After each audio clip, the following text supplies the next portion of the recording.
Welcome to Professor Grimdark's vlog, Volume 6. Today we are going to be talking about the assassin. What better Grimdark character than a person who's hired to go and kill someone else?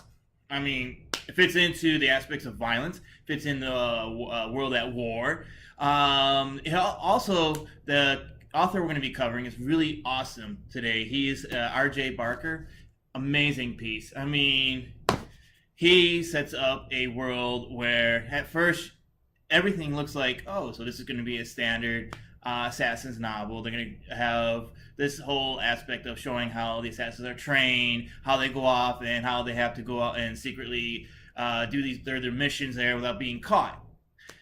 But there's a bit of intrigue, royal intrigue in the piece, as well as he introduces the idea of magic in this piece that I find very fascinating. The magic in the piece is talking about how in order to use the magic, to use the energy, the characters must draw from, a living source. And as a result of drawing from the living source, it has catastrophic events for whatever's living around there. So, as you can tell, if you're a magic user, you're probably going to be considered someone who is, a criminal, outlaw, or someone who just wouldn't want to be around because, who'd want to lose all the life there, especially since it can even decimate their world for the magic. Typically, within a fantasy piece that deals with assassins, the protagonist might be someone who is a street child or someone who comes from an impoverished area. In the typical hero fantasy, the farm boy who goes off to become a king. Only instead, it is the poor boy or girl who is found by the master and trained to be from an apprentice to the master assassin.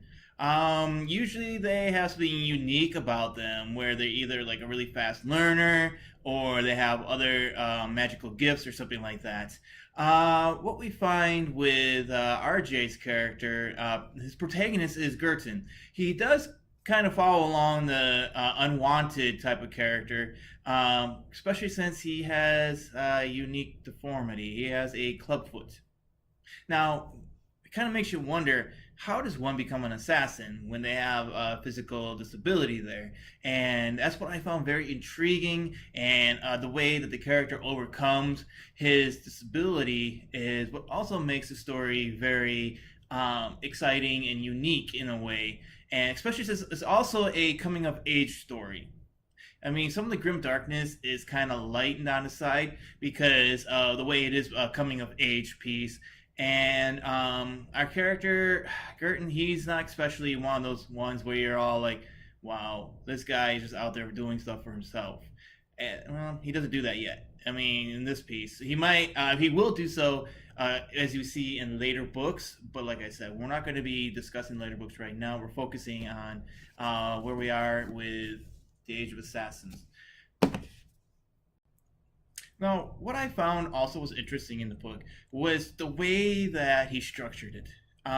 Here we start off with a prologue where we have some characters, we don't really know who they are, but they're being executed for some reason.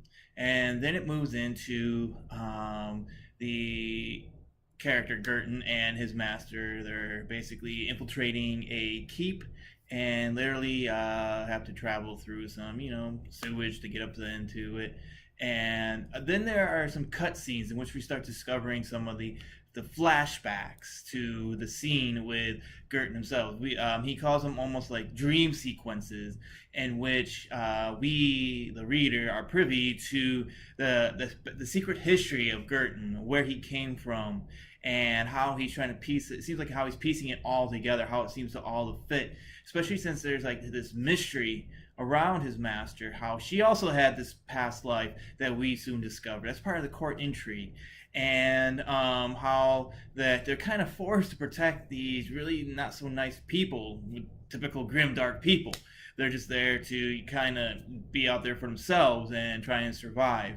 And it's a very fascinating piece because the way it unravels, it's a grand mystery itself. So it's like not everything is exactly the way it seems. Now, we do have a special guest today. I am once again blessed to have the author himself come join our show. So gladly I present you RJ Barker. Welcome to the Professor Grimdark vlog, and today we have an amazing guest in RJ Barker. Thank you for joining our show today, and tell us a little bit about yourself and what you've been writing. Hi, Matthew. I'm RJ, which is what everybody calls me. People are often confused by that. Think, are you really RJ? Yes. I'm in England. This is my lovely house. So you can see it full of odd things if you look in the background.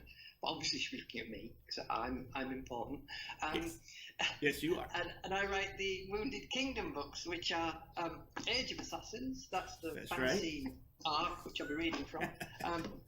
Blood of Assassins. Oh, yep. His mouth's coming too. Which is the second one, and progressively, then we get the King of Assassins, and also that's me on the front of Blood of Assassins. I figured that. I wondered that. I'm like, that hair. My publisher will say it isn't, but it absolutely is. And they get sort of progressively darker as they go along. We were sort of saying that probably you might not count this book as grimdark, but as you get on, it does. It fits a lot of the different. It hits a lot of different qualifiers on there, and I can see it does have a little bit more of a spark of hope within it, especially towards the end. But you can tell where it's going. That especially when you, I don't want to give away too much, but basically there is a little bit epilogue section that kind of leads it a little bit more way, so you understand that this is not all happy shiny. yeah. We're not heading to a good place. It definitely gives us that information. Definitely. So your first book. How long would you say it took you to actually complete it, from idea to submitting? This is going to upset so many authors, and I'm really sorry. I wrote Age of Assassins in 6 weeks. Okay. I was doing something else. I'd written a big science fiction novel, big, very complex, long science fiction novel that taken a year to get right, and it went out. And when things are on submission, as a writer, I can't do anything. I'm just like stuck, and I'm like, and it didn't sell in the end. And my agent at the time was absolutely gutted, and I was just like, yeah, I can write again, brilliant. Because I don't care what's happened. I want new things. And there'd been suggestions that maybe I wanted to write a serial killer on a space station novel, and that would be quite suited to what interests me. And I'd started, and then the idea for this just jumped into my head, almost complete. I had the sort of the Tired Lands first. That name of the place came into my head, and I thought, well, I like that. And I got in touch with my agent and said, I'm going to do a first person fantasy whodunit. And he wrote back and said, if you do this, it's going to have to be really good or no one will buy it, which I heard as write a really good book. And what he meant was, don't write this book. But I did, and because it was so clear, it felt like cheating. It was like Gerton was stood there just whispering the story to me, and I wrote it in 6 weeks, just non-stop, and it was really easy and enjoyable. And then I parted ways with my agent, not for any exciting reasons, or to do with, maybe to do with the fact that I'd ignored him. But he's called Rob Dinsdale, and he's brilliant. If you're ever looking for an agent, he's absolutely fantastic. It was just things, and he put me in touch with a chap called Ed Wilson, who is my new agent. Yeah. Well, say new. I've had him for ages, and Ed had a few suggestions. There was sort of a 6-month period when I couldn't do anything. I knew I had this book, and you hear people say I'd written it and I knew this was the one. Wow. And I'd always thought, nah, nobody knows. You just don't. But I wrote it and I knew, and I was like, I've got no agent, but this is the one. Yes. And Ed was back in touch with me in a week of reading the sort of first chapter of it to say, yeah, come on, well, let's do it. And he had a couple of suggestions. We changed a subplot going in the background, and then it went to orbit, and Ed wanted me to be with Orbit. He thought it was a good fit for me. And they bought it and made it to Jenny. She had a couple more suggestions, but the book didn't change a huge amount from that first version. I tend to, touch wood, write very close to what gets published. No, that's excellent. I mean, that must make, number one, your editors happy, your agents happy, and you happy. Yeah, the other two worked quick, but this one was really quick. Good, excellent, yeah. Because I've heard in the past from different authors that, like, sometimes it takes up to a year and dozens of rewrites, or a dozen rewrites before everybody's happy with it. So that's really good, definitely. So take us through the daily writing habits of RJ. Oh, I'm not a great creature of habit, or planning, or even thinking about things. I'm at home all the time. I'm lucky enough that I'd love to say that I'm earning enough that I can stay at home, because that sounds really grand. But I'm at a job, and I stay at home and look after our little boy. So I get up as late as humanly possible so that I can still take him to school on time, because I'm not a morning person. And we walk down to school, which is sort of 10 minutes away, and I come back up here, and then I potter about the house doing important things, and then I decide that I'm going to write 2,000 words, and that is what I'm going to do. And I sit down and I write something. Sometimes it's 2,000 words, sometimes it's a lot more than 2,000 words, sometimes it's 100 words. And all of that is good, and I'm happy. And then I will, at the moment, play No Man's Sky for about 2 hours.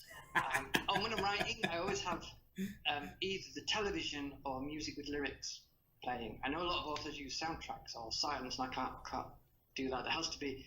And I'm on Twitter as well while I'm writing. Yeah. I'm constantly interrupted. I'm not a sit down and do one thing person. I was talking with someone about this. This is me. My mind is either going, like it is at the moment, or it's like static on a television, and it's just empty, and no way, and daydreaming, and there's no in between. It's either going or nothing, and that's what I'm like. Yeah, I definitely understand where you're at with that. My process is sort of similar in that way. It's like some days you're there like, oh, there's nothing, and other days, oh, look, we have a whole book full done. Yeah. It's like never. Even if there's nothing, I will still. I think the advice of write every day is generally quite bad advice, because most people's lives don't let them do that, and I don't think you should beat yourself up about that. But I am at home, and it is my job, and I do have deadlines. So I will write something every weekday, even if it's just 100 words. I will do something, and and usually when you've done 100 words, you think, well, I could probably do that started something now. Yeah. And I can do a bit more. And I usually find I do a minimum of about 1,000 words a day. And then I just sort of trot on. I appeared on a thing with Anna Stevens, who you had on last time, on the panel with her. They were saying about this, and she just said, I'm never ever speaking to you again, RJ.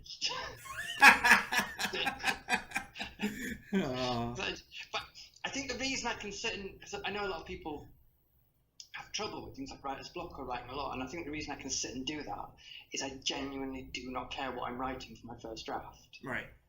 I just presume it's going to be rubbish, and I don't stop for anything. I don't go back and check names, or like in Age of Assassins there's a fighting system, and that system is numbered, and each number has a name and a way of doing it.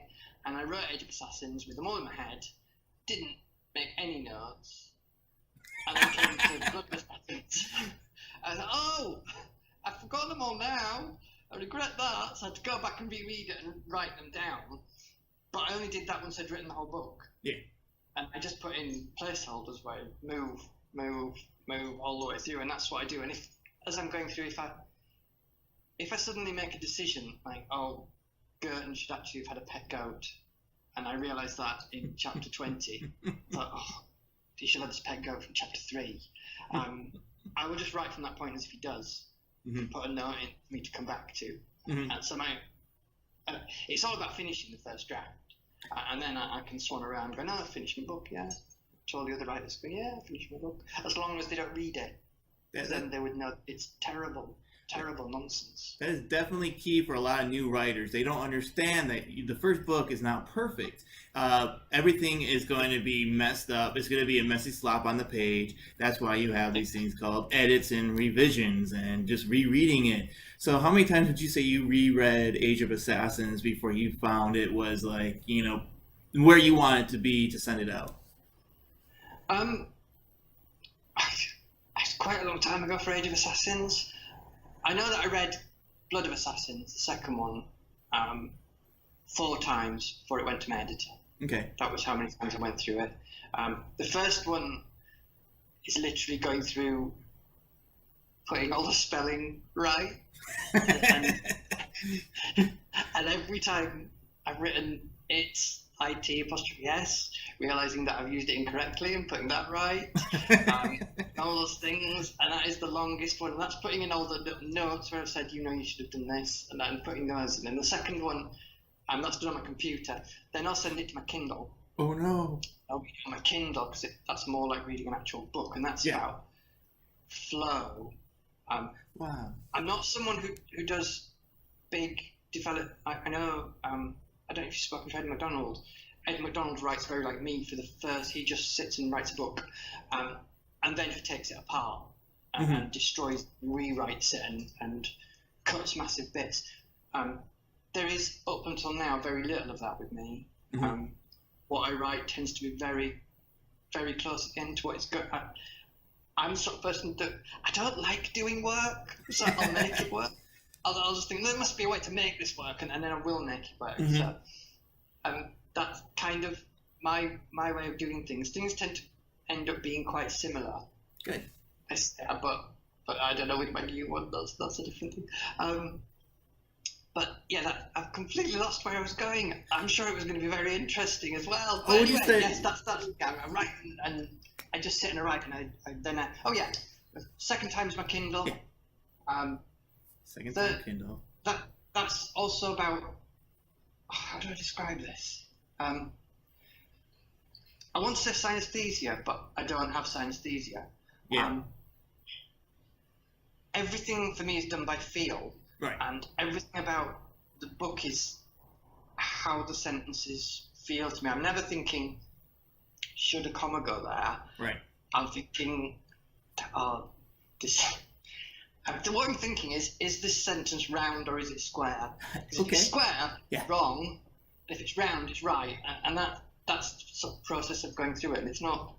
I'd love to do a workshop on that. I just have people start looking at what? Square sentences, round sentences. It's just a thing in my head. But and then the final version, I'll print it out and read a printed out version, because what you read. I think the biggest thing I've learned is what you read on paper is a million times different to what you read on a Kindle or on a computer. That your mind changes for each one, and I've never been quite until I actually started doing it. I was aware of that.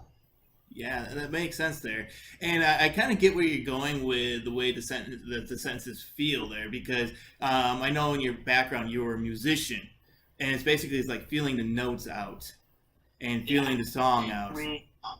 Really bad musician. Doesn't matter. That still sticks with you. Just that that feeling that melody out, feeling out what's gonna. It's like very much so. I mean, that's why you got poets who do turn some of their poems into music and all that. And I'd be very interested to see a novel turn into an epic song. There's some. Oh gosh, what's his name? I'll find it for you after this. Unsung. They're unsung tweets. Oh, and it's George and his what's his? It might just be unsung stories. They published an epic novel that's done as a poem, and it's astounding. Yeah, that's very amazing for that. Definitely. Let me see. So, what would you say would be your major influence as authors for you, for your writing, or who do you enjoy reading? The people I enjoy reading are Richard Adams, who wrote Watch It Down, it's a huge influence on me. It's my absolute favourite book. It's one of the few books that I reread constantly. Nice. C.J. Cherryh wrote a series of books called The Chronicles of Morgaine, Okay. which I read, I was about 18 or 19 maybe, and they're just amazing. Her use of language is different and jarring, and they're very quite cold books, but they're wonderful. They were there. There's a historical crime writer called C.J. Sansom, who a lot of people have said, "Oh, Robin Hobb" in the books. I can feel Robin Hobb, and I have read Robin Hobb, and I think she's fantastic.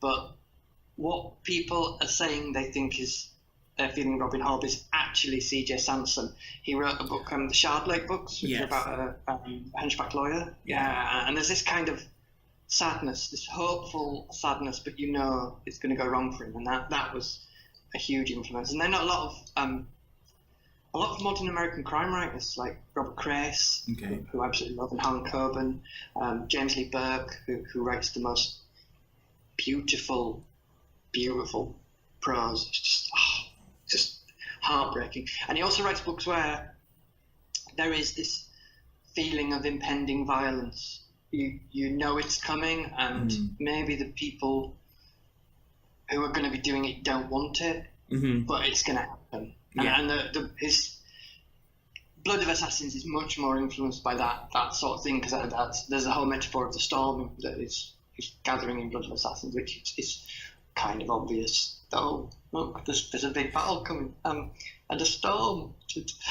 But yeah, and James Lee Burke does that. Like his last book, Robbie Shaw, is just at the same time one of the most wonderful and hardest books I've ever read. It's just astounding. Who else? So many books. Ian Banks' science fiction, which I dearly love. Look to Windward. It's one of the few books that generally makes me weep when I'm reading. I'll be sat there, tears. And my wife will go, "You're reading Ian Banks again, aren't you?" Aww. And so many. I have lots of really, because I was always poor all my life, because I was a musician and I was bad at it. Yeah. Well, most of my reading matter either came from my library, if I lived near enough a library to walk to it, or second-hand shops. So I was never really reading what I wanted to read. I was reading what other people didn't want. Right. So it's, I've read Flowers in the Attic, which I was desperate, but and stuff like that. So there's this whole sort of melange in my head of stuff that is there, and then there's a lot of sort of factual history, because I spent a long time writing scripts for pictures in museums and stuff like that, and I just generally I like stuff. I like to read things. Like I'm reading a book about octopuses because I like octopuses, and my mind changes every 10 minutes, and I'm like, oh look, I can't even show you my. Hang on, wait. Okay. Oh, see my octopus. That is not awesome. But yeah, that's something. There are loads of influences, but I think as a writer, it's not just about what you read; it's about what you watch on television. And we're watching Person of Interest at the moment, and I realised when I was watching Person of Interest that I've watched the first 3 series before, that there's a character in Person of Interest who had a massive influence on me writing the Wounded Kingdom books. I'm not going to say who because it's a massive spoiler. Yeah, we don't want. No, don't. Yeah. We can play a game to see if we can guess it after we read the series. Yeah, I think if you've watched them both, I think you will. But yeah, influences are constant and ever changing. I can't ever pin a thing down. If you ask me this next week, I'll say different things. Yeah, I mean, it's almost kind of an unfair question, isn't it? It's like, what, am I dead, so therefore I'm no longer being a human and no longer absorbing experiences from life? So yeah, it's almost an unfair question, but I mean, it's something that I find fascinating because I like to see, what really gets into an author, what really drives them to create the art that they're creating. And like I said, I don't have any author really to compare you to with this, because I found to be very unique. At first, I'm thinking, oh, this looks very similar to like a traditional fantasy assassins, the heroic assassin book. But then you get into it, you're like, oh, that's nothing like it. and and it's fascinating because at first I'm like trying to make predictions, and then I couldn't make predictions anymore, and then I found myself taking sides, like which side would I want to be on? Oh, we don't want to be on any. We want to be in the middle because none of these people are really good people. so no, and that kind of Burton as a character is trying to decide who he is. Yep. And he doesn't really. That is decided in the second book. Sort of. Yeah. This is really pretentious, but I'm going to tell you anyway. There's a whole thing about the idea of balance in the books. Yeah. And the books in my head, because I say about being quite a visual person. Yeah. I constructed as a set of scales in the book 1 and book 3 are very, very similar in format. But book 3 is like a very dark version of book 1. They're like the plates of the scales. And book 2, Blood of Assassins, there is a pivotal moment a pivotal metaphorical and physical moment that is as near as damn it as I could get it to being in the centre of that book and the centre of the trilogy, and it's the point everything tips on. And it was kind of this mad idea that I had, and I thought, can I do it? And I did. I'm really pleased with it. Good. But no one but me will ever know. It's just. Well, now other people will kind of figure that out too. Now as we're going along, definitely. So we're now at the point where you have a bit of reading that you would like to share from the first book. That way the audience can actually get a feel, because if they have not read your book yet, and I definitely highly recommend that they go out and buy it immediately and read it, because it is an awesome read. So give us a little taste for anyone who may be undecided. Yeah, I'm going to read, the books are told in the first person by Girton. You follow his adventures. And then there's a series of what I call interludes throughout it, which are Girton dreams, and you get flashbacks, which are kind of a thing, but the flashbacks in many ways get stranger and odder as they go through the books, and there's things that affect Girton very much happen. So the audience can see this interlude. That's it. Yeah. So I'm going to read you the first interlude, which is actually stylistically very different from the rest of the book. Yeah. So go me. But it's a bit I like reading. Usually I would stand up to do this and kind of put on a bit of a show. But as I was saying to Matthew, I've hidden some rubbish behind my chair, so I can't move my chair. I don't tell us your secrets, magician. So anyway, I'll try and stay still, because I know it's quite confusing. It's quite upsetting for a person if someone like me moves around and jangles a lot. Do you like that ring? It's a bit of meteorite. Anyway, wow, that's awesome. This is a dream of what was. He's scared. He's always scared.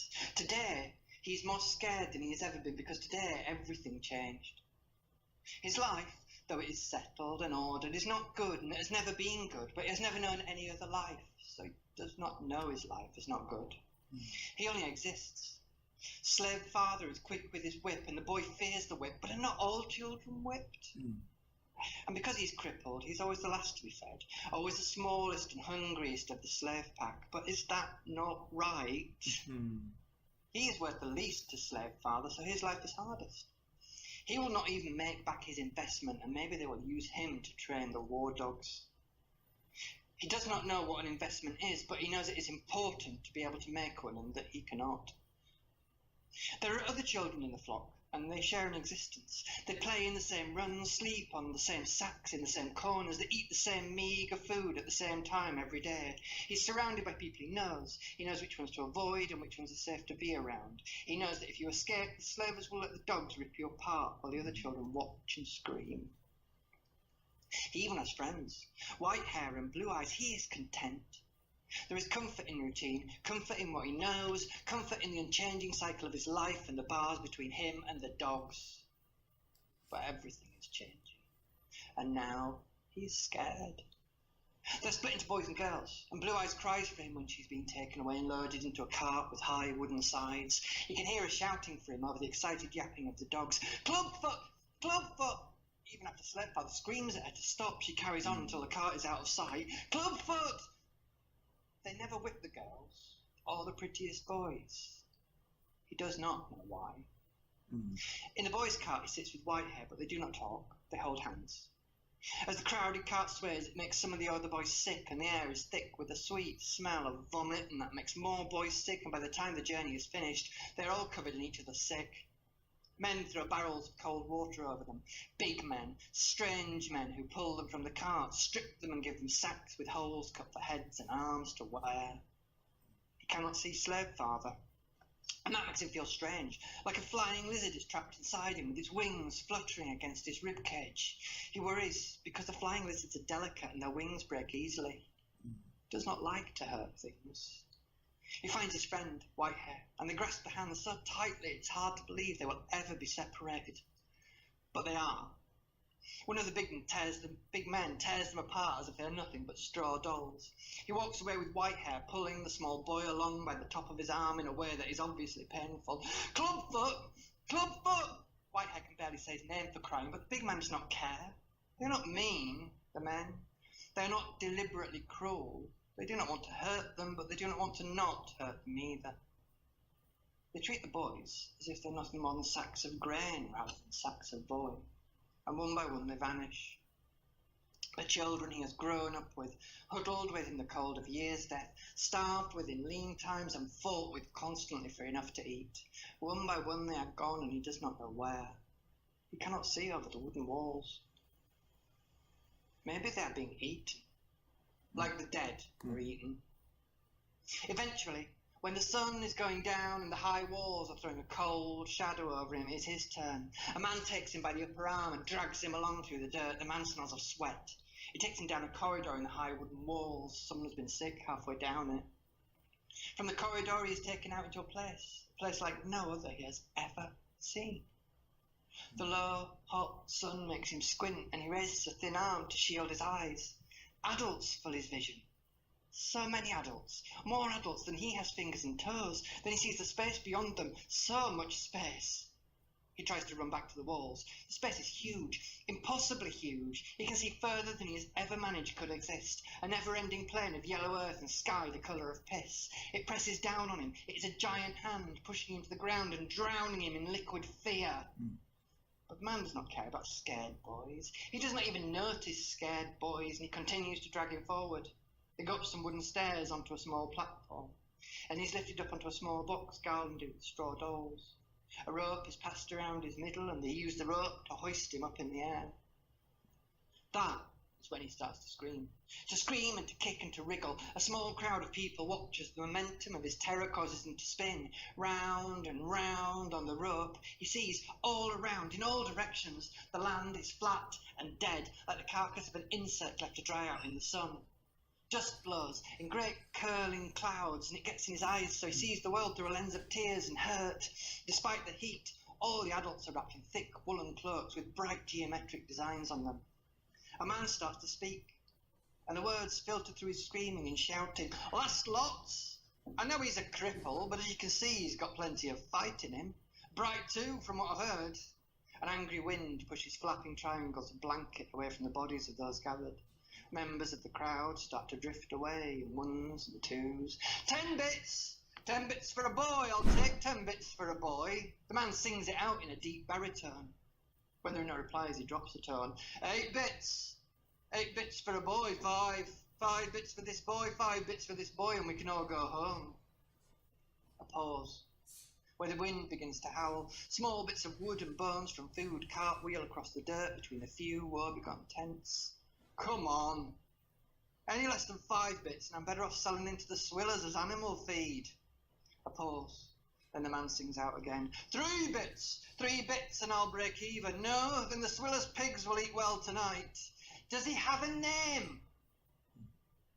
A female voice.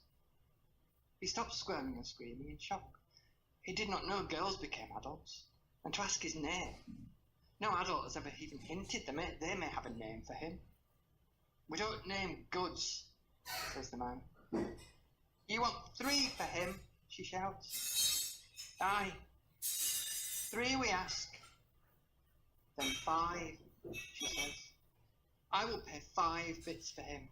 And that is Merrill Khan, always there at the last minute, always giving more than expected. And this is a dream of what was.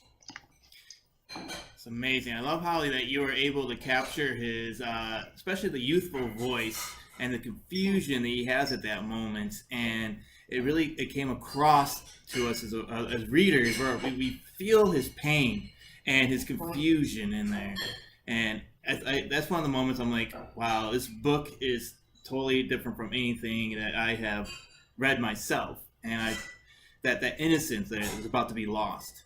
You can feel that. So, well, thank you for the reading.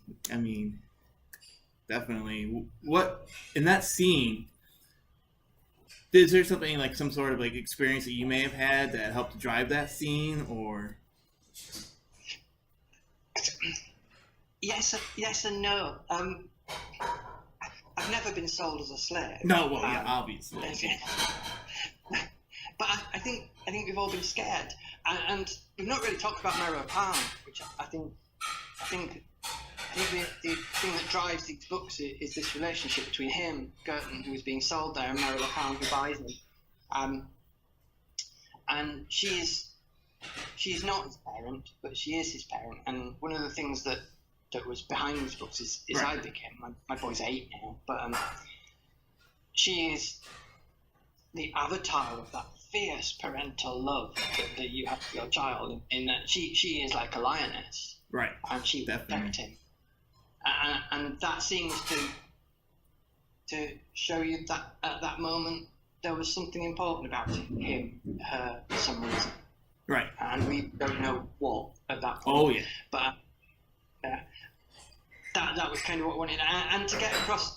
There's little things in it, like he mentions not wanting to hurt things, not liking that, and that's kind of sad for what he eventually becomes. Because I think it's run through Age of Assassins that he does not.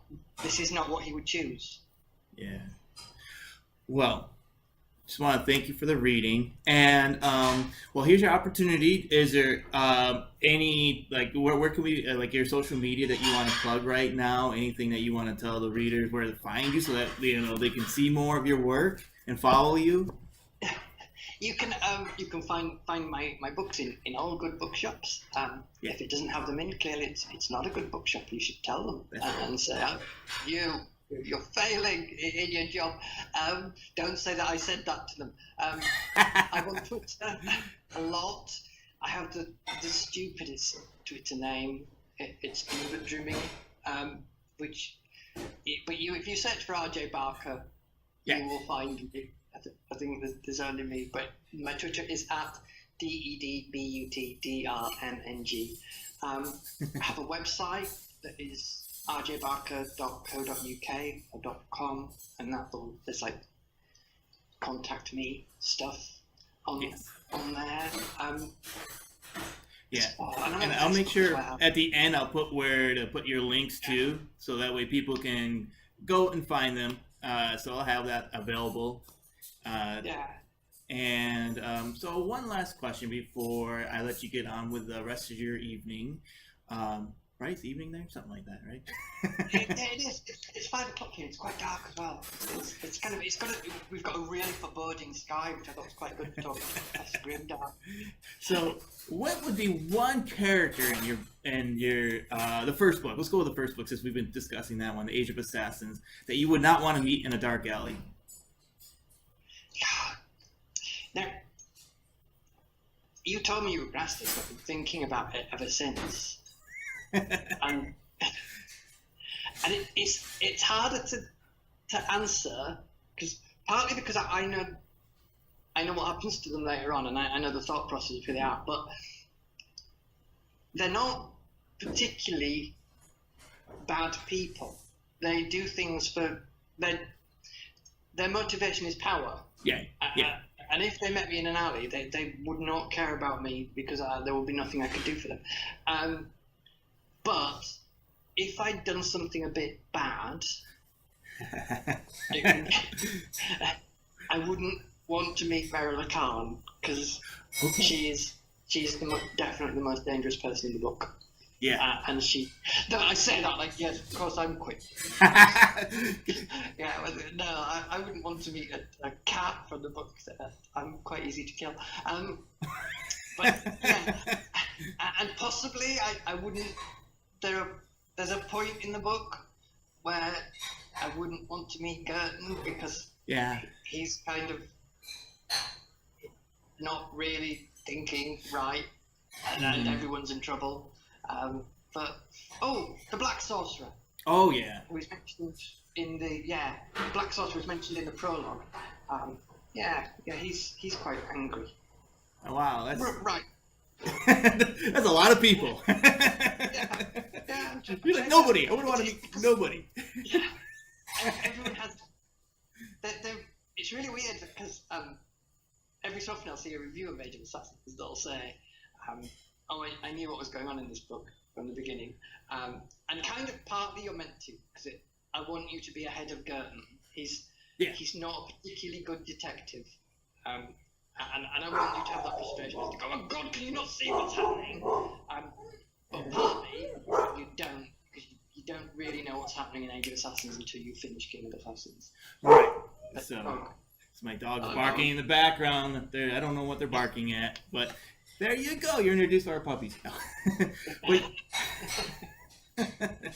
I'm sure my cat is about, but I'm surprised he's not been in to say hello. He usually does, but he's quite bitey, so it's probably Well, I just want to thank you for being on the show and sharing your time and your wisdom and just your wonderful reading with us here. Definitely. No one has ever said I have wisdom before. Ever. That is total first. And I just want to make sure, again, to reinforce to the viewers that you want to go out and you want to get the first book. It is one that it surprised me a lot in a good way. So again, we got to talk about ninjas. I know we got to talk about some awesome things going on here. And like I said, thank you again. And just want to tell the viewers, keep it grim, keep it dark, and keep reading. Thank you.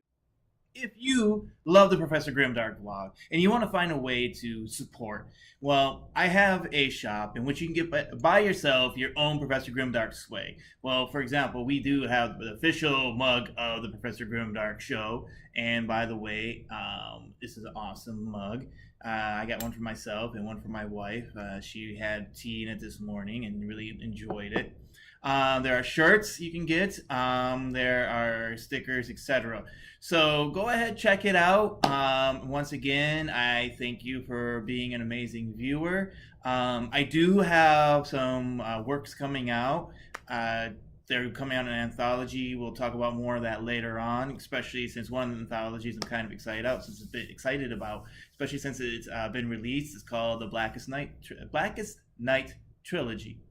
So we'll talk about it later, and you can check it out if you want to. Go on Amazon. Thank you.